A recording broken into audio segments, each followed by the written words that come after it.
കാൽ നൂറ്റാണ്ടുകാലമായി കേരളത്തിലെ ഒട്ടേറെ പ്രദേശങ്ങളിൽ 5 ലക്ഷത്തോളം വിവിധതരം കണ്ടൽ ചെടികൾ നട്ടുവളർത്തി പരിപാലിക്കുന്ന പരിസ്ഥിതി പ്രവർത്തകനാണ് നാട്ടുകാർ കണ്ടൽ ദൈവം എന്ന് വിളിക്കുന്ന തലശ്ശേരി ധർമ്മടത്തെ സുരേന്ദ്രൻ.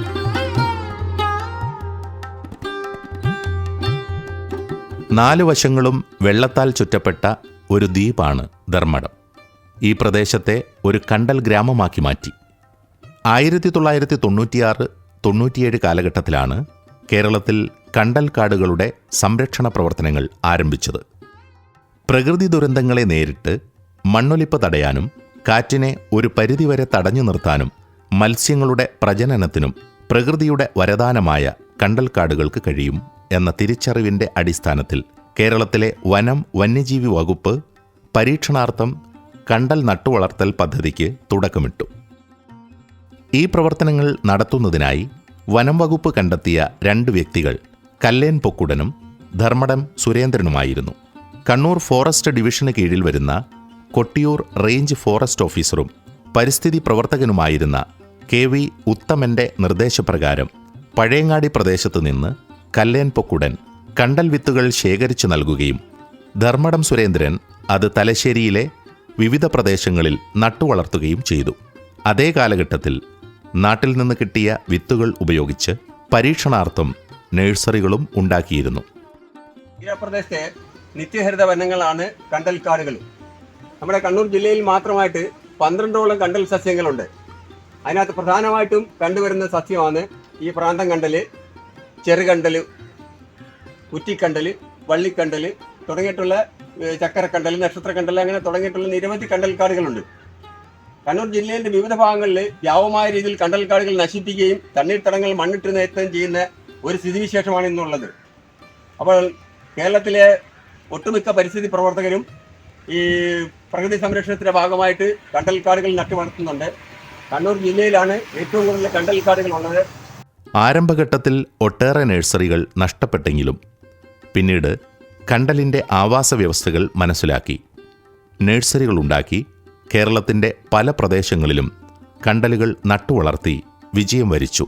ഇതോടൊപ്പം കണ്ടലിൻ്റെ നാട്ടറിവുകൾ ശേഖരിച്ച് നാട്ടിൽ കിട്ടുന്ന കണ്ടലും അനുബന്ധ സസ്യങ്ങളും പല കോളേജുകളിലും കൊണ്ടുപോയി വിദ്യാർത്ഥികൾക്ക് കണ്ടലുകളുടെ ശാസ്ത്രീയ നാമത്തെക്കുറിച്ചും കണ്ടലിനെ അറിയാനും പഠനത്തിനും വരുന്ന വിദ്യാർത്ഥികൾക്ക് പറഞ്ഞുകൊടുക്കാറുമുണ്ട്. ഇന്ത്യയുടെ വിവിധ ഭാഗങ്ങളിലുള്ള ഗവേഷക വിദ്യാർത്ഥികളും ശാസ്ത്രജ്ഞരും സ്കൂൾ കോളേജ് വിദ്യാർത്ഥികളും തലശ്ശേരിയിലെ കണ്ടൽ പ്രദേശങ്ങളിൽ പഠനത്തിനായി വരാറുണ്ട്. ഏത് കണ്ടലും അനുബന്ധ സസ്യങ്ങളും ഒറ്റനോട്ടത്തിൽ തിരിച്ചറിയാൻ സുരേന്ദ്രന് കഴിയും. കണ്ടൽക്കാടുകളിലെ ജീവജാലങ്ങളെയും സസ്യങ്ങളെയും ആവാസ വ്യവസ്ഥയും നാട്ടറിവുകളും സുരേന്ദ്രന് അറിയാം. ഇതിൻ്റെ ഫോട്ടോകളും ശേഖരിച്ചിട്ടുണ്ട്. തലശ്ശേരിയിലെ ചില പ്രദേശങ്ങളിൽ കണ്ടൽ വനങ്ങൾ വെട്ടിമാറ്റി ഷോപ്പിംഗ് കോംപ്ലക്സുകളും ഹോട്ടലുകളും ആശുപത്രിയും സ്ഥാപിച്ചിരുന്നത് പരിസ്ഥിതി പ്രവർത്തകരുടെ പ്രതിഷേധത്തിന് ഇടയാക്കിയിരുന്നു. ഈ പ്രദേശത്ത് പണ്ട് കാലത്ത് ധാരാളം മത്സ്യങ്ങൾ ഉണ്ടായിരുന്നു. ഇപ്പോൾ പുഴയിലേക്ക് മാലിന്യങ്ങൾ വലിച്ചെറിയുകയും അതുപോലെ തന്നെ കെമിക്കലുകൾ ഒഴുകിയെത്തുന്നതിൻ്റെ ഫലമായിട്ട് പലതരത്തിലുള്ള മത്സ്യങ്ങളും ഇപ്പോൾ ഇല്ല. അപ്പോൾ നമ്മൾ ഈ പുഴയെ ശുദ്ധീകരിച്ചെങ്കിൽ മാത്രമേ പലതരത്തിലുള്ള മത്സ്യങ്ങളും വീണ്ടും ഇവിടെ ഉണ്ടാവും. നേരത്തെ തന്നെ നിരവധി നീർനായി മറ്റ് ദേശാടന പക്ഷികളൊക്കെ വാസയോഗ്യമായിരുന്ന കണ്ടൽക്കാടുകൾ ഇന്ന് വ്യാപകമായ രീതിയിൽ നശിപ്പിക്കുകയും കണ്ടൽ പ്രദേശങ്ങൾ മാലിന്യം നിക്ഷേപിക്കുകയും ചെയ്യുന്നതിന്റെ ഫലമായിട്ട് സ്വാഭാവികമായിട്ട് വളർന്നു വരുന്ന കണ്ടൽ സസ്യങ്ങളൊക്കെ നശിച്ചുകൊണ്ടിരിക്കുന്ന ആണ്. കേരളത്തിൽ ഒരു കാലത്ത് നല്ല കൃഷിസ്ഥലങ്ങളായിരുന്ന ചെമ്മീൻ പാടങ്ങളും കൈപ്പാട് നിലങ്ങളും അശാസ്ത്രീയമായ ബണ്ട് നിർമ്മാണവും കീടനാശിനി പ്രയോഗങ്ങളും രാസമാലിന്യങ്ങളുടെ അതിപ്രസരവും ഇത്തരം കൃഷിയിടങ്ങളെ നശിപ്പിക്കുകയും ചെയ്തു. ഇങ്ങനെയുള്ള ഭൂമികൾ ഇപ്പോൾ കണ്ടൽക്കാടുകളാൽ സമൃദ്ധമാണ്.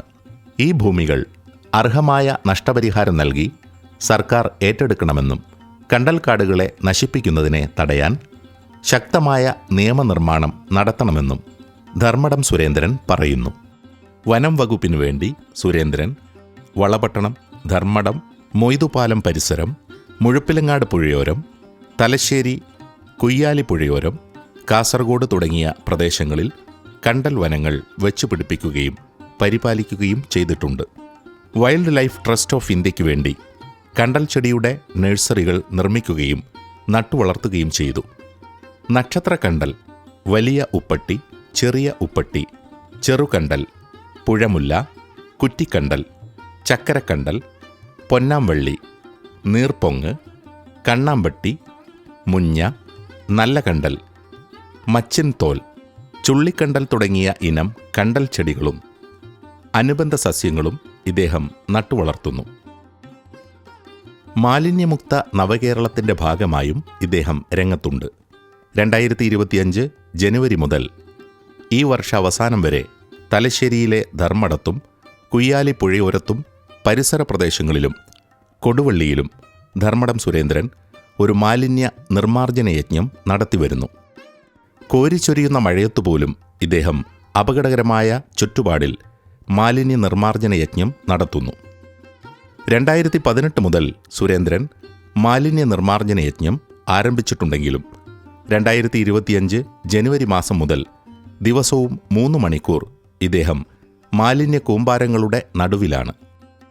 പുഴയിലേക്ക് വലിച്ചെറിയുന്ന മദ്യക്കുപ്പികൾ, മാംസാവശിഷ്ടങ്ങൾ, ആശുപത്രി മാലിന്യങ്ങൾ, ഓവുചാലുകളിൽ നിന്ന് പുഴയിലേക്കും കണ്ടൽക്കാടിൻ്റെ പരിസര പ്രദേശങ്ങളിലേക്കും ഒഴുകിവരുന്ന കക്കൂസ് മാലിന്യങ്ങൾ തുടങ്ങിയവ യാതൊരു മടിയും കൂടാതെ എടുത്ത് പുഴയോരങ്ങളെയും ഗ്രാമപ്രദേശങ്ങളെയും കണ്ടൽ വനപ്രദേശങ്ങളെയും വൃത്തിയാക്കി സൂക്ഷിക്കുക എന്ന സ്വപ്ന പദ്ധതിയുമായാണ് ഇദ്ദേഹത്തിൻ്റെ ഒറ്റയാൾ പോരാട്ടം. വേനൽക്കാലം പക്ഷികൾക്ക് ദാഹജലം നൽകുകയും വാഹനാപകടത്തിൽ പരിക്കേറ്റ് കിടക്കുന്ന ജീവികളെ മൃഗാശുപത്രിയിൽ എത്തിച്ച് ജീവൻ നിലനിർത്തുകയും ചെയ്യുന്നു. നിത്യജീവിതത്തിൻ്റെ ഭാഗമായി ഓട്ടോ ഓടിക്കുന്ന തൊഴിൽ ചെയ്യുന്നതോടൊപ്പം പാവപ്പെട്ട അവശത അനുഭവിക്കുന്നവരെയും ഒറ്റപ്പെട്ടു പോകുന്ന രോഗികളെയും തൻ്റെ ഓട്ടോറിക്ഷയിൽ സൗജന്യമായി ആശുപത്രിയിൽ എത്തിക്കുകയും ചെയ്യാറുണ്ട്. തലശ്ശേരി കോടതി സുരേന്ദ്രന് അംഗീകാരപത്രം നൽകി ആദരിച്ചിട്ടുണ്ട്. വനദിനത്തിൽ വനം വകുപ്പും ശാസ്ത്ര സാഹിത്യ പരിഷത്ത് ഉൾപ്പെടെയുള്ള ഒട്ടേറെ കലാസാംസ്കാരിക സംഘടനകളും വിദ്യാഭ്യാസ സ്ഥാപനങ്ങളും ധർമ്മടം സുരേന്ദ്രനെ ആദരിച്ചിട്ടുണ്ട്. പരിസ്ഥിതി പ്രവർത്തനങ്ങൾക്ക് ഒട്ടേറെ പുരസ്കാരങ്ങളും സുരേന്ദ്രന് ലഭിച്ചിട്ടുണ്ട്. കണ്ടലിനെക്കുറിച്ചുള്ള അറിവുകൾ ജനങ്ങളെ ബോധ്യപ്പെടുത്തി പരിസ്ഥിതി നശീകരണം തടയുകയും പ്രകൃതിയെ നശിപ്പിക്കുന്ന പ്രവർത്തനങ്ങൾക്കെതിരെ ഇദ്ദേഹം നിയമ നടപടികൾ സ്വീകരിക്കുകയും ചെയ്യാറുണ്ട്. നമുക്ക് ഇന്ന് പറയാനുള്ളത് കണ്ടൽക്കാട് സ്വാഭാവികമായിട്ട് വളർന്നു വരുന്ന കണ്ടൽക്കാടുകളെ നിലനിർത്താൻ ആവശ്യമായ നടപടികൾ സർക്കാരിന്റെ ഭാഗത്തു നിന്ന് അടിയന്തരമായിട്ടുണ്ടാവുകയും കണ്ടൽക്കാടുകളും തണ്ണീർത്തടം സംരക്ഷിക്കുന്നതിന് പുതിയ നിയമനിർമ്മാണം തന്നെ നടത്തുകയും ചെയ്യണമെന്നാണ് എനിക്ക് ഈ അവസരത്തിൽ പറയാനുള്ളത്.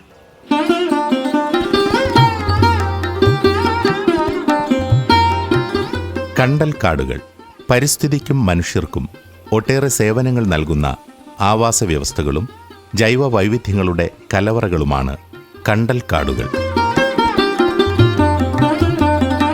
കേരളത്തിൽ ആദ്യ കാലഘട്ടങ്ങളിൽ 700 ചതുരശ്ര കിലോമീറ്ററായി വ്യാപിച്ചിരുന്ന കണ്ടലുകൾ ഇന്ന് ഏകദേശം 17 ചതുരശ്ര കിലോമീറ്ററായി ചുരുങ്ങിയിരിക്കുന്നു.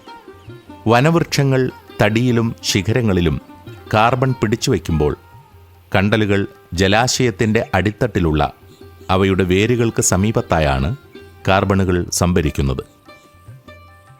പ്രകൃതിക്കായി കണ്ടലുകൾ മികച്ച കാർബൺ സംഭരണികളായി വർത്തിക്കുന്നു.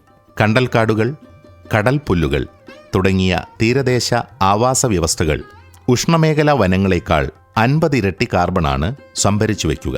ഒരു ഹെക്ടർ കണ്ടൽക്കാട് പ്രതിവർഷം 1 മെട്രിക് ടൺ കാർബണിനെ ആവാഹനം ചെയ്യുന്നുണ്ടെന്നാണ് കേരള സംസ്ഥാന ജൈവ വൈവിധ്യ ബോർഡിൻ്റെ കണക്കുകൾ സൂചിപ്പിക്കുന്നത്. കേരളത്തിൻ്റെ ജൈവ വൈവിധ്യ സംരക്ഷണം ഉറപ്പുവരുത്തുന്നതിലേക്ക് കണ്ടൽക്കാടുകൾ വഹിക്കുന്ന പങ്ക് നിസ്തുലമാണ്. കേരളം ഈ കാര്യത്തിൽ മാതൃകാപരമായ ചില നടപടികളാണ് അവ സംരക്ഷിക്കാൻ സ്വീകരിച്ചിരിക്കുന്നത്. കണ്ടൽക്കാട് സംരക്ഷണം ഒരു ജനകീയതയാക്കി മാറ്റിയത് കണ്ടൽ പൊക്കുടൻ എന്നറിയപ്പെടുന്ന ഒരു പഴയ കാർഷിക പ്രവർത്തകനാണ്. ഇന്ന് നമ്മുടെ കേരളത്തിൽ പ്രധാനമായും കൊല്ലം, തൃശ്ശൂർ, മലപ്പുറം, കോഴിക്കോട്, കണ്ണൂർ ജില്ലകളിലാണ് ഏതാണ്ട് 99 ഹെക്ടർ സ്ഥലത്ത് കണ്ടൽ സ്ഥിതി ചെയ്യുന്നത്. അതിൻ്റെ വൈപുല്യം ഉറപ്പുവരുത്തുന്നതിലേക്കായി സ്വകാര്യ ഭൂമിയിലുള്ള കണ്ടൽ കാടുകൾ സർക്കാർ ഏറ്റെടുത്ത് സംരക്ഷിക്കേണ്ടതുണ്ട്. അത്തരത്തിലൊരു ആശയം മുന്നോട്ട് വെച്ചുകൊണ്ട് ഈ കാര്യത്തിൽ പ്രത്യേക സാമ്പത്തിക സഹായം നൽകണമെന്ന് കേന്ദ്ര ഗവൺമെൻറ് സമർപ്പിച്ച നിവേദനത്തിൽ ഞങ്ങൾ ആവശ്യപ്പെട്ടിട്ടുണ്ട്. കോഴിക്കോട്, കണ്ണൂർ, എറണാകുളം തുടങ്ങിയ ജില്ലകളാണ് കണ്ടൽക്കാടുകളുടെ വിസ്തൃതിയിൽ മുന്നിട്ട് നിൽക്കുന്നത്. കേരളത്തിൽ 18ഓളം ശുദ്ധ കണ്ടലുകളും 22 അനുബന്ധ കണ്ടലുകളുമാണുള്ളത്.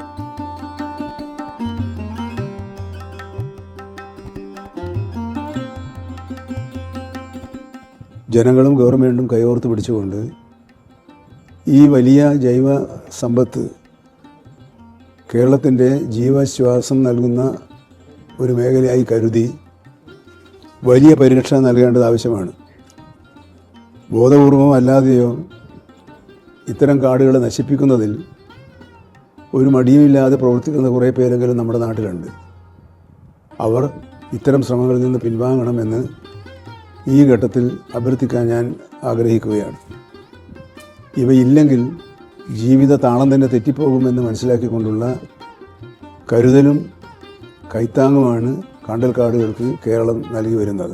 കടക്കണ്ടൽ, വള്ളിക്കണ്ടൽ, പൂക്കണ്ടൽ, എഴുത്താണിക്കണ്ടൽ, വലിയ ഉപ്പട്ടിക്കണ്ടൽ, ചെറിയ ഉപ്പട്ടി, ചുള്ളിക്കണ്ടൽ, ഭ്രാന്തൻ കണ്ടൽ, കണ്ണാമ്പൊട്ടി തുടങ്ങിയവയാണ് കേരളത്തിൽ പ്രധാനമായും കാണപ്പെടുന്ന കണ്ടൽ സസ്യങ്ങൾ. ഇത്തരം കണ്ടൽക്കാടുകളിൽ ഒട്ടേറെ ഇനം ജീവജാലങ്ങൾ അധിവസിക്കുന്നു. ഉരഗങ്ങൾ, സസ്തനികൾ, ഉഭയജീവികൾ, പക്ഷികൾ, മത്സ്യങ്ങൾ, തേനീച്ചകൾ, സൂക്ഷ്മജീവികൾ തുടങ്ങിയവയാണ് ഇവിടെ കാണപ്പെടുന്നത്. കായൽ ഞണ്ടുകളും പലതരം ചെമ്മീനുകളും കരിമീൻ, കാളാഞ്ചി, പൂമീൻ, കണമ്പ്, തിരുത, തിലാപ്പിയ തുടങ്ങിയവ കണ്ടൽ ചോലകളിൽ കഴിയുന്നുണ്ട്. നീർപക്ഷികളായ നീർക്കാക്ക, ചെന്നല്ലിക്കോഴി, കരിങ്കൊക്ക്, ചേരക്കോഴി, പാതിരാക്കൊക്ക്, ചിന്നക്കൊക്ക്, വെള്ളക്കൊക്ക്, ഒട്ടേറെ ദേശാടന പക്ഷികൾ, പൊന്മാൻ എന്നിവയുടെ കൂടാരമാണ് കണ്ടൽ ചോലകൾ.